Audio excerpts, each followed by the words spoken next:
Well, the proclamation calling the special session will be filed, and that will call them into session next Tuesday. And so between now and then, bills will be filed so you can actually see the tax relief package in bill form, so all the legislators can review that. The public will be able to see that. And then, the conversation will continue.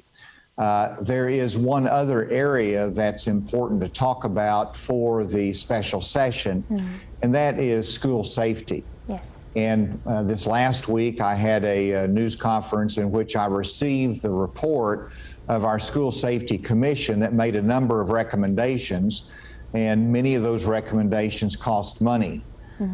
And they do everything from increasing the training on youth mental health in the schools so that all employees have an awareness of mental health challenges. We also want to have recommendations that we have better access controls and layered security for our schools. And so what we're doing is I'm recommending to the General Assembly that we set aside $50 million of this surplus funds for a grant program that our schools can tap into to help them cover some of the one-time expenses for some of these school safety and security needs that they have. There's going to be other costs that will be involved if you have more school resource officers, if you have more armed personnel in the schools. That costs money.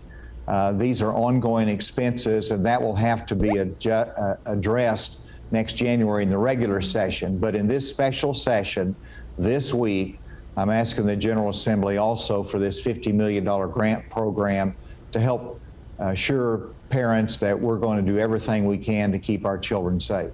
What about teacher salary? Is that a consideration at all?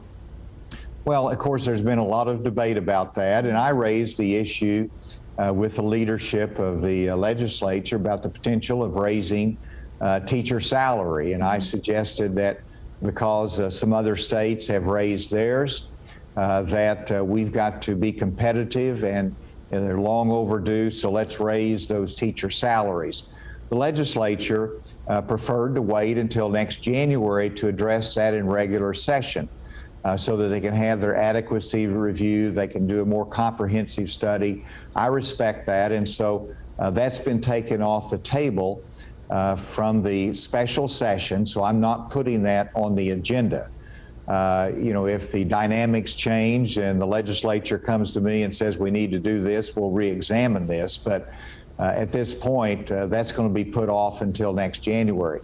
The legislature did try to encourage the school districts to use some of their federal funds for one-time bonuses. And so there's a joint commitment to provide greater support for our teachers through different funding mechanisms. I know there's a little bit of patience that's required. I think the fact that I raised that issue will be beneficial over the long term to give us more competitive salaries with our teachers.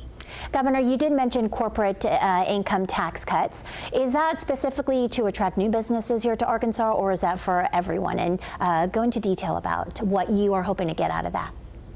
Well, that's an excellent question. And whenever we set our tax policy, we planned that our corporate tax rate would be reduced, in similar fashion or follow the reductions in our individual income tax rate. And so we plan to reduce the corporate tax rate down to 5.3% on January 1 of 2023. And so we're going to continue to help Arkansas be competitive in attracting industry, attracting jobs, but this will benefit every corporation that is already here and their corporate tax rate. So it's not just about recruiting industry, it's also about providing relief and keeping our economy strong in Arkansas. There's also on the call an accelerated depreciation bill that will conform Arkansas's depreciation for equipment purchases to make it similar with the federal law. And we try to mirror the federal law on depreciation and those kind of business expenses so that there's some consistency, and it's not all wrapped around the axle with the accountant having to do more changes between the federal and the state return. That is in the weeds, but it's also an important change that we're making that will help us to be competitive from a business standpoint. All right, Governor Asa Hutchinson, thank you so much for joining us from Little Rock as you prepare for the special session, and we'll be in touch with you again soon. Great to be with you. Thank you. Thank you.